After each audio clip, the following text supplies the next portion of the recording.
জুলাই সনদে note of dissent বলে কিছু থাকবে না।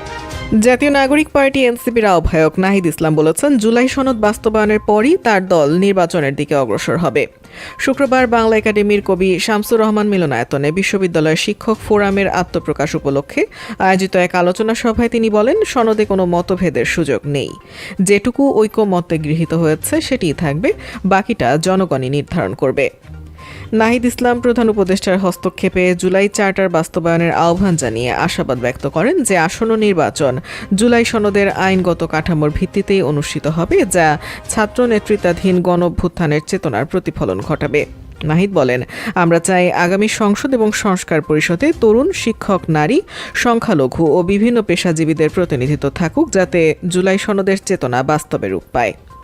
নিজের আগের অবস্থান পুনর্ব্যক্ত করে নাহিদ ইসলাম বলেন, আমরা স্পষ্টভাবে বলেছি, জুলাই সনদের আদেশ অবশ্যই ডক্টর মোহাম্মদ ইউনূসের মাধ্যমেই জারি করতে হবে। নির্বাচনের আগে আমাদের অগ্রাধিকার হলো দাবি অনুযায়ী গণভোট অনুষ্ঠিত করা। তিনি আরও বলেন, জুলাই অভ্যুত্থানে যারা অংশ নিয়েছেন তাদের সবাইকে আসন্ন সংসদে প্রতিনিধিত্ব দিতে হবে। এই সংসদই একটি সংস্কার পরিষদ গঠন করবে, যারা নতুন সংবিধান প্রণয়নের জন্য কাজ করবে। নাহিদ বলেন, শিক্ষকরা অবশ্যই এই প্রক্রিয়ার অংশ হবেন এবং এনসিপি তা নিশ্চিত করবে। জুলাই অভ্যুত্থানে শিক্ষকদের ভূমিকা স্মরণ করে তিনি বলেন, জুলাই অভ্যুত্থানে শিক্ষকদের অবদান জাতি চিরকাল মনে রাখবে।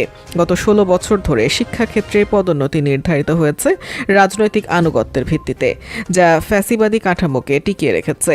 ব্যক্তিমন ও সমাজের মানসিকতার পরিবর্তন ছাড়া ফ্যাসিবাদ দূর করা সম্ভব নয়।